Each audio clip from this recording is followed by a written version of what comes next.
Hello, it's your favorite queen of queens. Anyway, guys, I am so tired.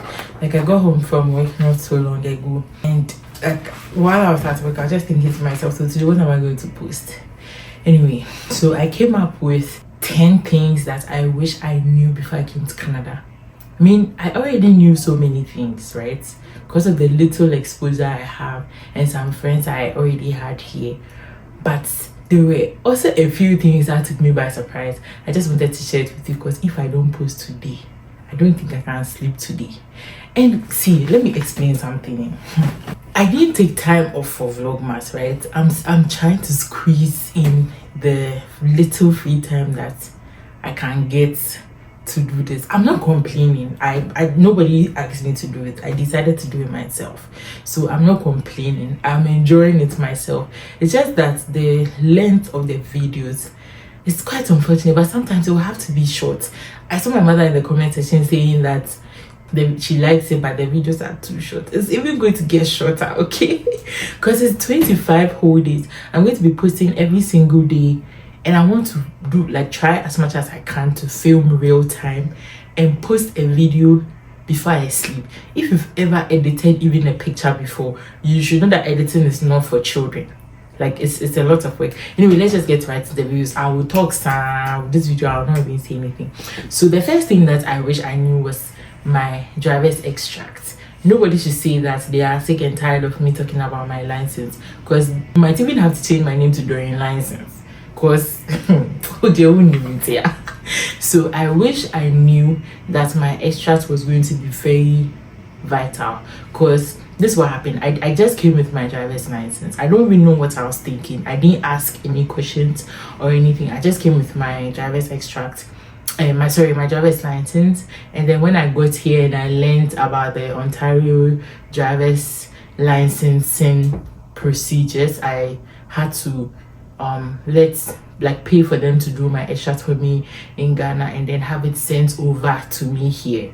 Like, that cost a lot of money. I could have just done it and then brought it without spending all of that. So that's the first thing that I wish I knew before coming to Canada. Then the second thing is the prices of food stuff.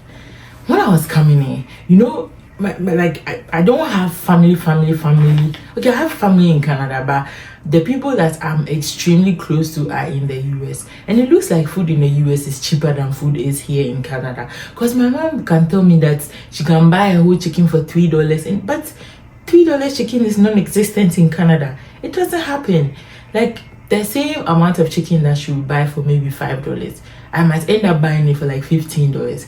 And sometimes I want to understand, because the Canadian dollar is a little weaker than the United States dollar, but still, like, I feel like everybody's money should, like, if so like shoes like this, somebody told me that if it is $150 it will be $150 Canadian dollars. So why is it that if potato is $1 Canadian dollar, it cannot be $1 US? Like, the prices of food is like exorbitant. So I'm here to speak English, okay? Exorbitant. It's crazy. Like, you'd send $100 to the grocery shop and then you come back with one, like, a little bag. I was expecting food items to be way cheaper than I came to meet. Like, food is not very cheap. Like, during the Vlogmas, like, I'm moving to my new house, so I will definitely have to buy some food stuff because I'm out of almost everything. And then buying food, crazy. Food stuffs are expensive, but buying food is even expensiver. Like I said, I came here to speak English today. It's expensive, but on a more serious note. Wait, what crowd did I? So the Vlogmas Day one that we went for the parade, we went to Five Guys. And then I bought a chicken and bacon sandwich and then a milkshake. Just that, it was like, say, $23 or $25. Just that, if you change it to my home's currency, that's almost 250 million. I exaggerate, but like, it's expensive. Like, I don't know, but I just had expectations that food will be cheaper than I came to meet. You understand? And it's not, the prices are not reducing. It keeps going high. Like, and it doesn't go high. it will go. Maybe today you go is 0.5 cents, and the next day you go is $1, then before you go is $2, then $3. Like the inflation, I feel like it's hitting the whole world. And Canada is not excluded, to be very frank. So that's the second thing that I was not expecting. The third thing is rent. Rent. R-E-N-T. Paying for rent, like accommodation to stay. It's even scary. Like I'm sure almost everybody who watches my channel knows Jasmine Boateng, because Jasmine Boateng is also in Canada. She's been here for a while. It was watching her latest video that I even saw that she's been here for almost 5 years. Like, that's a long time. Anyway, back to what I was saying. She lived in Toronto, right? And then she was like viewing apartments in Toronto, and the prices, there was nothing less than $2,000. $2,000 was the least. And all the apartments she was looking in Crown, they were mostly 1 bedrooms, I think. If anybody has watched that video, correct me in the comment section. I remember that they were all 1 bedrooms. And like $2,000 for a 1 bedroom a month, too. It's not like a year. Hey, my yearly rent that I was paying in Ghana cannot even pay my 1 month rent. Like if I'm living in Toronto. Anyway, I always tell myself that I don't earn in cedis, so I have to come to terms with the exchange rate and the prices of things. But so in Ontario, minimum wage I think is like $17.50. So if somebody is even working 40 hours a week by 17.5, how much is that? How do you expect that person to be able to afford accommodation? And that is what leads to the fact that people have to share rooms with other people. It's not something that I was used to back home. I never had to share like apartments, even in my father's house. Not even in my father's house. The only places I was sharing rooms was when I was in Gay, and then when I went to Tech, and then my GHS. We did boarding house crab before we went to Rituasi. Those were the only times I had to share rooms with people. And that one, I understood it. But when I started becoming an adolescent and a woman, and I started growing features as such, I've not had to share like rooms with people and things. But with the way the rent prices are here, if you want to survive, if you want to save money, if you want to live on a budget, you have to share. Like, that's the reality on the ground. You have to share. And it's so crazy that some people even there are some people who are in situations whereby 2 or 3 people, or even sometimes 4 people, share a room in a house, like 1 room. This is a house and this is a room in a house. 3 people are in this room. Especially our brothers and sisters from India. Don't go there. Hey, it's crazy. Like the prices of accommodation is crazy, and people say that Sudbury is a rural area, which it is. Like, I've been to Toronto, I've been to Montreal, I've passed through Ottawa, and I'm gonna say Ottawa. Anyway, I've passed through like a few big cities, and then I see the difference. And yes, Sudbury is a rural community, but even so, the rent.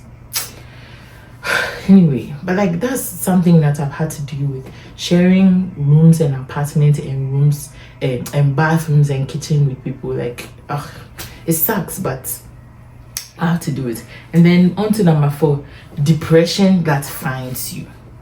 So with time, I got to understand why there are a lot of mental health support services in this part of the world.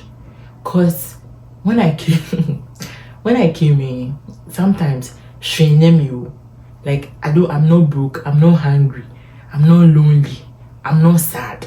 I'll just be there, then I'll be crying for no reason, no apparent reason. I'll just be there and then I'll be crying. Nothing is wrong with me. I know, like, I already like cry. I am a very huge baby. Very huge baby, but hey, like, just the environment, the weather. Like, I remember like where is it from? Oh, when the sun started coming out, in fact, the first day that it was like 30 degrees, when I came outside, I was just smiling because I was seeing people, and then it brought me so much joy. And I couldn't, like, I can't understand, like, I can't bring myself to understand why it is like this. But you just find yourself broken for some reason. Like, you just be down. Like, I I don't understand. That's why it's important to like, oh, YouTube, what's this like it's important to have connections. If you're in this battle, if you come in and come and do, I'm alone, I'm a lonely soldier, and I build my life alone, and you will never walk alone, and I'm alone, you would die. You would die in your room, nobody will even know that you are dead. It's very important. Like, that's one thing that I've noticed, and that's one thing that I put in effort a little bit. And I'm like, it's even one of the reasons why I'm very grateful for my channel, because through my channel I've been able to meet like people, and I like that for me, because I don't know how I'd have done this by myself. I do not know how I've done this by myself. Like, hey, like we are all coming from different places, and I get it. Like, you cannot come and say that you want to live by yourself, or hey, yes, people are very important. Like, in this part of the world, that's one thing that I have come to learn. People are really important, because that the depression is like roaming in the air. If you see that you are finding your feet small, then it will come and visit you. It's crazy. I don't have like a lot of words. Doreen, if you don't stop this like thing, I don't have a lot of words to explain what this what this wave of depression that's being in a place like this comes with. But it's real, and it's not something I ever planned for. I'm a very happy person. Like, I can be happy by myself without anybody, but I've lost my steez. Hey, I can break down, and me myself, I'm like, actually, how far? It's crazy. But that's another thing that I didn't expect, and it's happening. Then on to number 5, loneliness. It gets really lonely sometimes.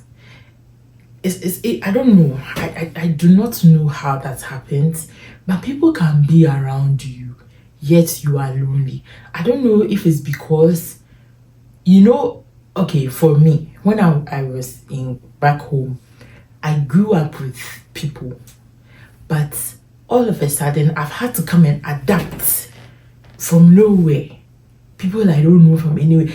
I don't know, but it just doesn't feel the void that I feel inside. I get lonely. Like, it might seem like I know a lot of people.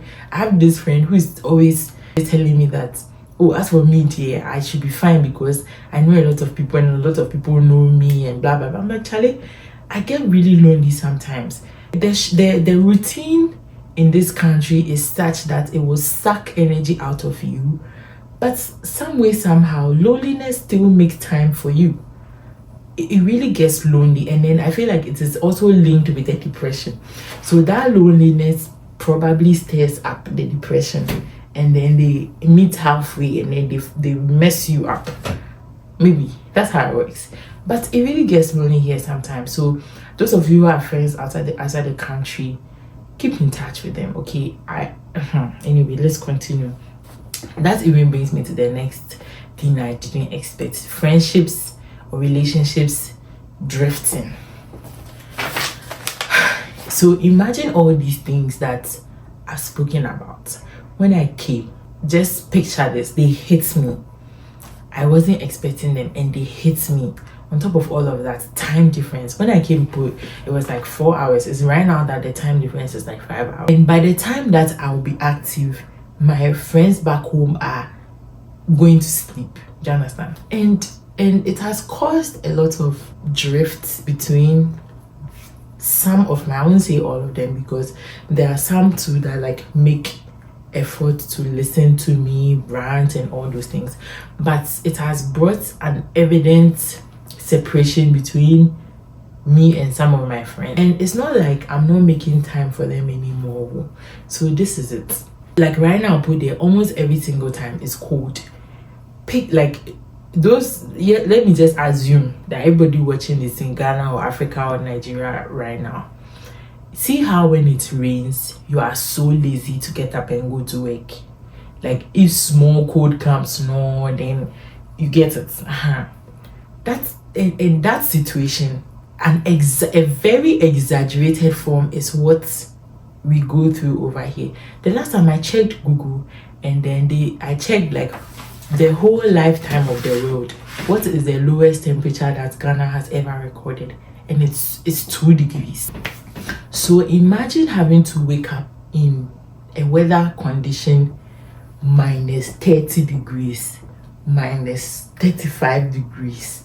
Imagine having to wake up in such condition and having to go to work. Like, no excuses. So nobody respects or acknowledges the fact that it is too cold. And let me tell you how cold it can get sometimes. It can get so cold that they can announce that nobody should go outside today. It happens. It hasn't happened on my watch, but it happens. It's something that happens. It's something that I'm even waiting for it to happen so that day I can get a day off. Imagine having to wake up in such a condition, and imagine having to go to work in such conditions. And the way the work system is like here, most of the workplaces, you can't use your phone. I know most people know this. You can't use your phone. So let's say I wake up at 6, which I don't. I wake up at 6. I have to get to work by 8. Then let's say I'm doing 8 to maybe 5, or 9 to 5, or 9 to 4. By 4, when the time that I have closed, it is 4, 5, 6, 7, 8, 9. It's 9 p.m. in Ghana. I'll get home, then it's like 10 p.m. in Ghana. You are tired, you've bathed, you've eaten, you are texting your boy or your girl, your husband or whatever. Me, I'm now coming home. So by the time me too, I'll settle. Then it's like 12 p.m. Ghana time. You are tired and you are sleeping. And like, so like, just picture this the situation that I'll be in. All my friends are sleeping and I'm dead. Why won't I even become depressed? Because it's a meeting. There's nobody to talk to. You understand? And I feel like sometimes, I mean, even though it gets better, like the people around you in that moment, they are fresh people. So there are things that they might not understand, like things that you cannot even talk about. Charlie, it's a whole lot too. It's a whole lot. And in my situation, for the past maybe 2 months or even more than 2 months, I've been working every single day of my, like almost every single day of my life. And there are days where I start work at 8 and I close at 8.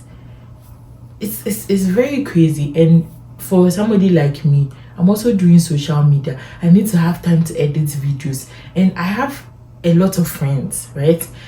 I try, but I just know it's not enough, and it's not the same. I admit it's not the same, but I definitely feel the drift in most of my friendships. I didn't see it coming, but it's something that I've had to deal with.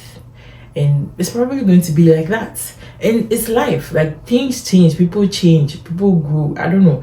We just have to adapt. But that's one thing I didn't see happening to me before coming here. And yeah. Then on to the 7th one.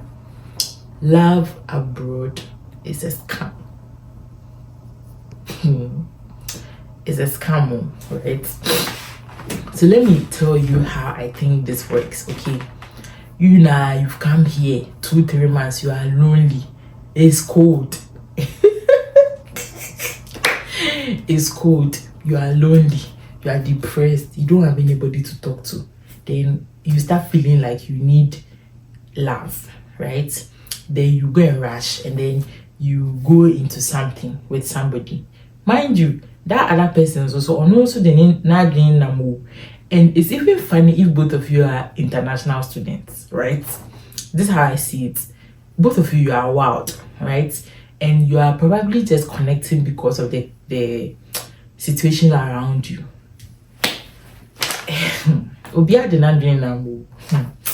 You don't know. But that's all I have to say. I'm not willing to go into details on this particular one. But that's just my 2 cents on what love abroad is. It's a scam. Nobody has used it to damn me. But love abroad is a scam. If there's one advice that you asked me, whatever they say about Nigerian men, it's true. Yeah, it's true. On to the next. That's number 8. Transportation. So, hey, it's crazy. It is crazy. The transportation is not bad, right? It's not bad. I like the fact that it is programmed. it is like almost reliable and all of that. But hey, it's crazy. I like sometimes saying a place that it will take you like maybe a 5 minutes drive, you can take bus and you end up spending like 40 minutes on the road. Because let's say if the bus has to move from point A to point F and it's a straight route, in this situation it has to move from A to B to C to D to E to A before it will come to point F again. Instead of you using this way, you end up going this whole way. It's crazy. And I don't know about other provinces and other cities, but I know that if you want a monthly bus pass as a student in Montreal, it's like 50 something dollars, but in Sudbury here it's $86 for the whole month. So I think it's kind of okay, because you can like project that with this month I'm spending $86 on transportation. And another thing is, so in Sudbury here we have like 3 buses that on weekdays they move every 15 minutes. So you can expect a bus every 15 minutes. And then on weekends, for those 3 buses, it changes to 30 minutes. And I think like in the evenings too, it changes to 30 minutes, and on weekends it's 30 minutes. So let's say if this bus leaves point A 5, the next bus will come 5:15 on weekends, but on weekdays. But on weekends, if it leaves at 5, the next bus will come 5:30. Do you understand? And then there are some places too that the bus schedule is 1 hour. So if you go and live at a place that the bus is like that, if you have to go somewhere 7 o'clock, you have to leave the house like 5:30, which is so annoying, because sometimes it's just a 5 minutes drive. That's why having a car, like in this country, having a car is not a luxury. Everybody needs a car, because it's so hard to adapt without a car. You have no idea. It's crazy. So the GoFundMe that I was talking about, I will set it up and you people will support me, and I'll buy that car, because I cannot be going through what I've been going through. And imagine waiting for bus in a minus 35 degrees outside standing weather, and you have to wait maybe like 30 minutes for a bus. Say bus number, but then you become Lot's wife, frozen version. Anyway, number 9 is the job search realities. Okay, so this is what I believe in. God didn't bring some of us here to watch us fail. Okay, it's very, right now Canada has changed, right? Things have changed. It's very difficult to find jobs in Canada, right? That's the fact. You've already seen it on social media and all of that, but it's very difficult to find a job in Canada. It is hard work. Sometimes it is almost impossible to find a job in Canada. But this is what I believe in. Don't give up. Keep going.